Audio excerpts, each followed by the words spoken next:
Okay, so now we're going to add a little more complexity here to the model. So we had varying intercepts with no individual or group level predictors. Now we're adding in an individual level predictor, and that's going to be gender.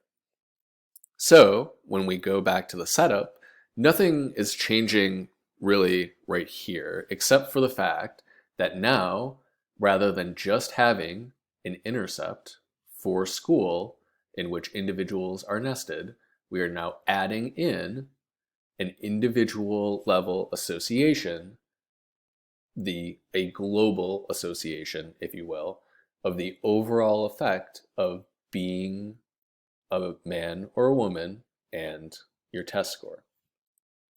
We, again, at the school level, are just allowing for varying intercepts. We are not adding any covariates at this level so far.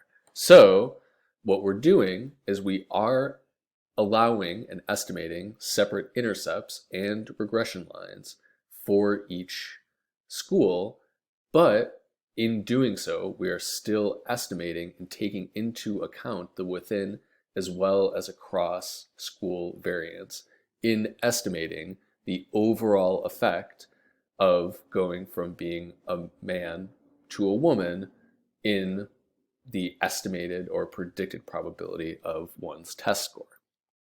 In order to do this in R, we are going to use LMER. The only thing that's going to change from the previous equation is rather than having a 1 here, we're going to add our variable for female, and we're still going to have varying intercepts for school.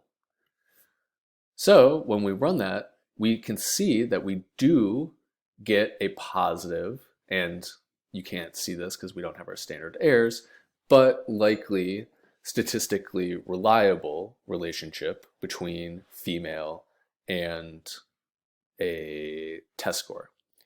Now, again, we can see the across school variation as well as the within school variation. So if we try to see the difference in the fitted regression line based on the 3 different models that we've run, we can look at the complete pooling in which we did not have any indication of school, right? We were just looking at the overall effect of being a woman and on your test score. We also did none, where we took out the global intercept and we estimated separate intercepts for each school. And then we also did partial pooling, where we have varying intercepts for each school. So we can plot this with the blue line being complete pooling, the red is going to be no pooling, and the purple is going to be our partial pooling. So this is just me plotting a couple of example schools.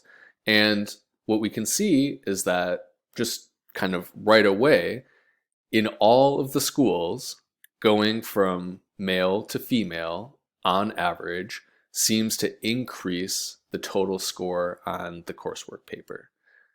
That is what we were finding, right, in the global or fixed overall effect from our regression output on the previous slide.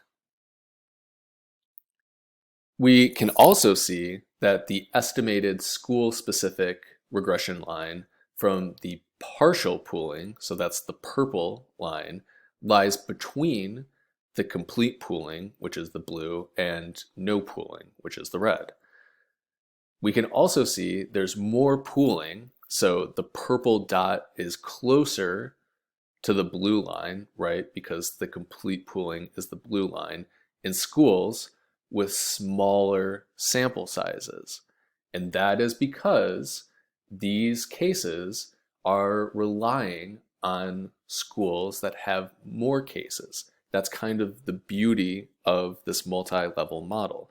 We're using the variation from other schools to help us understand the variation about a smaller specific school. So if you have a school that has a larger sample size, what do you think should happen? Well, it should be the case then that the purple line is closer to the red line, which we do see in instances like this in 68137 school, right?